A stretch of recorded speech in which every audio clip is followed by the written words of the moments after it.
అండి ఈవినింగ్ 4:00కి ఇక ఆవులు బర్రెలు అయితే వచ్చేసాయి అన్నమాట మందల నుండి. ఇక మా అమ్మ అయితే ఫుల్ బిజీగా ఉంటుంది ఈ టైంలో. 4 to 7 వరకు మా అమ్మ అయితే ఫుల్ బిజీగా ఉంటుంది చూడండి. ఇక బర్రెలు వచ్చినాయి కదా, వాటికి కుడుదలు పెడుతుంది అన్నమాట. కుడుదలు పెట్టి గడ్డేసి ఇక పాలు పిండుతుంది. చూడండి మా విద్మహి అయితే బయటనే ఆడుకుంటుంది, తనతోటి మా చిన్నారి కూడా ఆడుకుంటుంది. చూడండి ఇక బయటనే ఇట్లా బర్రెల దగ్గరనే ఆడుతుంది అనమాట రోజు.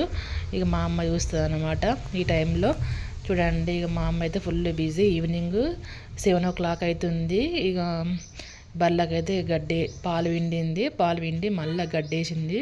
చూడండి ఇది అన్నమాట మా అమ్మ వాళ్ళ పశువుల పాక. మా తమ్ముడు మా అమ్మ ఇద్దరు కలిసి బర్రెల పని చేసుకుంటారు.